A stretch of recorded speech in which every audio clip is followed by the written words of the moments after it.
ಈಗಿನ ಕಾಲದಲ್ಲಿ ನೋಡಿದರೆ ಭಾರತ ದೇಶದೊಳಗಡೆ ಪ್ರೋಟೀನ್ ಕೊರತೆ ಸಮಸ್ಯೆ ಇರುವುದಕ್ಕಿಂತ ಹೆಚ್ಚಾಗ್ತಾ ಹೋಗ್ತಿದೆ. ಅದಕ್ಕೆ ಕಾರಣ ಏನಂತ ವಿಷಯದ ಬಗ್ಗೆ ಇವತ್ತು ಚೆಕ್ ಮಾಡೋಣ.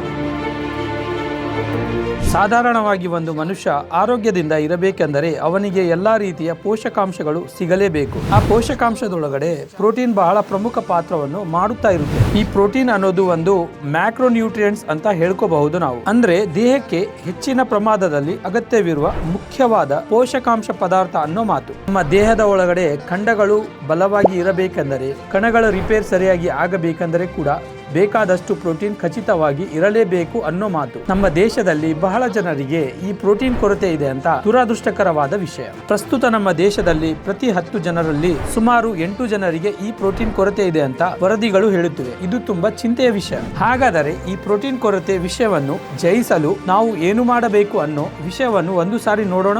ನಾವು ದಿನಾಲು ತಿನ್ನೋ ಆಹಾರದೊಳಗಡೆ ಸರಿಪಡುವಷ್ಟು ಪ್ರೋಟೀನ್ ತೆಗೆದುಕೊಳ್ಳುವುದು ಅಗತ್ಯವಿದೆ. ಆಗಲೇ ಅಲ್ಲವೇ ಈ ಸಮಸ್ಯೆಯಿಂದ ನಾವು ಹೊರಬರಬಹುದು. ಮೂಲವಾಗಿ ಒಂದು ದಿನಕ್ಕೆ ನಮಗೆ ಎಷ್ಟು ಪ್ರೋಟೀನ್ ಅಗತ್ಯವಿದೆ, ಅದಕ್ಕೆ ನಾವು ಯಾವ ತರ ಆಹಾರವನ್ನು ತೆಗೆದುಕೊಳ್ಳಬೇಕು, ಈ ಪ್ರಶ್ನೆಗೆ ಉತ್ತರ ಏನಂತ ವಿಷಯವನ್ನು ಇವಾಗ ಚೆಕ್ ಮಾಡೋಣ. ಸಿಂಪಲ್ ಆಗಿ ಹೇಳಬೇಕೆಂದರೆ, ಒಂದು ಸಾಧಾರಣ ಮನುಷ್ಯ ಎಷ್ಟು ಕಿಲೋ ಭಾರವಾಗಿ ಇರುತ್ತಾನೆ, ಆ ಭಾರದ ಪ್ರಕಾರ 1 ಕಿಲೋಗೆ 1 ಗ್ರಾಂ ಪ್ರೋಟೀನ್ ಅನ್ನೋದು ಅಗತ್ಯವಿದೆ. ಉದಾಹರಣೆಗೆ ಒಂದು ವ್ಯಕ್ತಿ 70 ಕಿಲೋ ಭಾರವಾಗಿದ್ದಾನೆ ಅಂತ, ಆ ವ್ಯಕ್ತಿಗೆ 70 ಗ್ರಾಂ ಪ್ರೋಟೀನ್ ಅಗತ್ಯವಿದೆ. ಈ ಪ್ರೋಟೀನ್ ಅಗತ್ಯ ಅನ್ನೋದು ವ್ಯಕ್ತಿಯ ಮೇಲೆ ಅವಲಂಬಿತವಾಗಿ ಬದಲಾಗುತ್ತಾ ಇರುತ್ತೆ. ಪ್ರತಿದಿನ ವ್ಯಾಯಾಮ ಮಾಡುವವನಿಗೆ ಹಾಗೇನೆ ದೈಹಿಕವಾಗಿ ಶ್ರಮ ಹೆಚ್ಚಾಗಿ ಮಾಡುವವನಿಗೆ ಈ ಪ್ರೋಟೀನ್ ಅಗತ್ಯ ಸ್ವಲ್ಪ ಜಾಸ್ತಿ ಇರುತ್ತೆ ಅನ್ನೋ ವಿಷಯವನ್ನು ಅರ್ಥ ಮಾಡಿಕೊಳ್ಳಬೇಕು ನಾವು. ಹಾಗೆ ಇರುವವರಿಗೆ ಅವರ ಶರೀರ ಭಾರದೊಳಗಡೆ ಕೆಜಿಗೆ 1.5 ಗ್ರಾಂ ಅಗತ್ಯವಿದೆ. ಮೂಲವಾಗಿ ನಮ್ಮ ದೇಹದೊಳಗಡೆ ಪ್ರೋಟೀನ್ ಕೊರತೆ ಇದ್ದರೆ ಏನಾಗುತ್ತೆ ಅನ್ನೋದು ಇವಾಗ ನೋಡೋಣ. ಪ್ರತಿದಿನ ನಮ್ಮ ದೇಹಕ್ಕೆ ಅಗತ್ಯ ಇರುವ ಪ್ರೋಟೀನ್ ತೆಗೆದುಕೊಳ್ಳಲಿಲ್ಲ ಅಂದರೆ ದೇಹದೊಳಗಡೆ ಇಮ್ಯುನಿಟಿ ಮಟ್ಟ ಕಡಿಮೆ ಆಗುತ್ತಾ ಹೋಗುತ್ತೆ. ಮಾತಿಗೆ ಆರೋಗ್ಯ ಸಮಸ್ಯೆಗಳು ಬರುತ್ತಾ ಹೋಗುತ್ತೆ. ಏನಾದ್ರೂ ಕೆಲಸ ಮಾಡಬೇಕೆಂದ್ರೂ ಕೂಡ ದೇಹದಲ್ಲಿ ತಾಳ್ಮೆ ಇರುವುದಿಲ್ಲ ಇವರಿಗೆ. ಯಾವಾಗಲೂ ಬೇಸರವಾಗಿರುತ್ತಾರೆ. ಖಂಡದಲ್ಲಿ ಶಕ್ತಿ ಕಡಿಮೆ ಆಗ್ತಾ ಹೋಗುತ್ತೆ ಇವರಿಗೆ.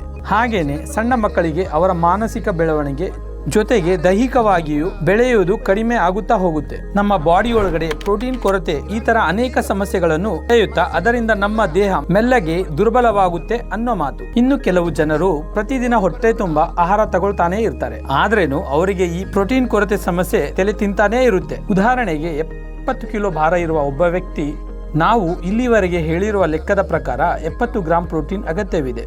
ಅವನು ಮುಂಜಾನೆಯಲ್ಲಿ ಇಡ್ಲಿ ಇಲ್ಲ ದೋಸೆ ತಿನ್ನುತ್ತಾನೆ ಅನ್ಕೊಳ್ಳೋಣ. ಇದರಿಂದ ಅವನಿಗೆ ಅಂದಾಜು 10 ಗ್ರಾಂ ಪ್ರೋಟೀನ್ ಸಿಗೋ ಅವಕಾಶ ಇದೆ. ಹಾಗೆಯೇ ಮಧ್ಯಾಹ್ನದ ಊಟದಲ್ಲಿ 3 ರೀತಿಯ ತರಕಾರಿಯು ಒಳ್ಳೆಯ ವೆಜಿಟೇರಿಯನ್ ಮೀಲ್ಸ್ ತಿನ್ನುತ್ತಾನೆ ಅನ್ಕೊಳ್ಳೋಣ. ಅದರಿಂದ ಇನ್ನೊಂದು 15 ಗ್ರಾಂ ಪ್ರೋಟೀನ್ ಸಿಗುತ್ತೆ. ಈಗ ರಾತ್ರಿಯ ಹೊತ್ತು ಊಟದಲ್ಲಿ ಮತ್ತೊಂದು 10 ಗ್ರಾಂ ಪ್ರೋಟೀನ್ ಸಿಕ್ಕಿದೆ ಅನ್ಕೊಳ್ಳೋಣ. ಆ ದಿನ ಒಟ್ಟು ಆ ಮನುಷ್ಯನಿಗೆ ಕೇವಲ 35 ಗ್ರಾಂ ಪ್ರೋಟೀನ್ ಮಾತ್ರವೇ ಸಿಕ್ಕಿತು. ಆದರೆ ಅವನಿಗೆ 70 ಗ್ರಾಂ ಪ್ರೋಟೀನ್ ಅಗತ್ಯವಿದೆ. ಅದರೊಳಗೆ ಅರ್ಧನೇ ಸಿಕ್ತು. ಹಾಗಿದ್ದರೆ ಪ್ರೋಟೀನ್ ಕೊರತೆ ಇರದೆ ಇನ್ನೇನು ಇರುತ್ತೆ ನಮಗೆ? ನಾವು ಒಂದು ವಿಷಯವನ್ನು ಗಮನ ಇಡುವುದು ಅಗತ್ಯವಿದೆ. ಹೊಟ್ಟೆ ತುಂಬಾ ಆಹಾರ ತಿನ್ನುವುದಕ್ಕಿಂತ ಪೋಷಕಾಂಶದಿಂದ ಇರುವ ಆಹಾರವನ್ನು ತಿನ್ನುವುದು ಪ್ರಮುಖವಾದ ವಿಷಯ. ಹಾಗಾದರೆ ಪ್ರೋಟೀನ್ ಕೊರತೆ ಮೇಲೆ ಗೆಲುವನ್ನು ಸಾಧಿಸಲು ಏನ್ ಮಾಡಬೇಕು ವಿವರಗಳನ್ನು ನೋಡೋಣ. ಪ್ರೋಟೀನ್ ಕೊರತೆ ಮೇಲೆ ಗೆಲುವು ಸಾಧಿಸಬೇಕಾದರೆ ಒಂದೇ ದಾರಿ ಇದೆ. ನಮ್ಮ ಡಯಟ್ ಒಳಗಡೆ ಪ್ರೋಟೀನ್ ರಿಚ್ ಖಚಿತವಾಗಿ ಇರೋ ತರ ನೋಡ್ಕೊಳ್ಳುವುದು ಅಗತ್ಯವಿದೆ. ಕುದಿಸಿದ ಒಂದು ಕೋಳಿ ಮೊಟ್ಟೆಯಲ್ಲಿ 6 ಗ್ರಾಂ ಪ್ರೋಟೀನ್ ಇರುತ್ತೆ. ಹಾಗೇನೆ ಒಂದು ಗ್ಲಾಸ್ ಹಾಲಲ್ಲಿ ಕೂಡ 6 ಗ್ರಾಂ ಪ್ರೋಟೀನ್ ಇರುತ್ತೆ.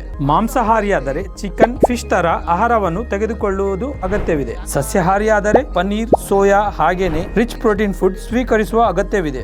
ಈ ರೀತಿಯ ಪ್ರೋಟೀನ್ ರಿಚ್ ಫುಡ್ಸ್ ನಮಗೆ ಬಹಳ ಬಳಕೆಗೆ ಇದೆ. ಅದಕ್ಕೆ ಅಗತ್ಯವಿರೋದನ್ನು ನಾವು ತೆಗೆದುಕೊಳ್ಳುತ್ತಾ ಇದ್ದರೆ ಮೂಲವಾಗಿ ಈ ಪ್ರೋಟೀನ್ ಕೊರತೆ ಸಮಸ್ಯೆ ತಲೆ ಎತ್ತಿ ಬರುವ ಅವಕಾಶವೇ ಇರಲ್ಲ. ಆದ್ದರಿಂದ ರೂಟೀನ್ ಫುಡ್ ಬದಲಿಗೆ ಪ್ರೋಟೀನ್ ಫುಡ್ಸ್ ಅನ್ನು ಹೆಚ್ಚಾಗಿ ತೆಗೆದುಕೊಳ್ಳುತ್ತಾ ಇದ್ದರೆ ನಮ್ಮ ಆರೋಗ್ಯಕ್ಕೆ ಬಹಳ ಉಪಯೋಗ ಇರುತ್ತೆ ಅಂತ ಈ ಸನ್ನಿವೇಶದಲ್ಲಿ ಹೇಳುತ್ತೇನೆ. Thank you.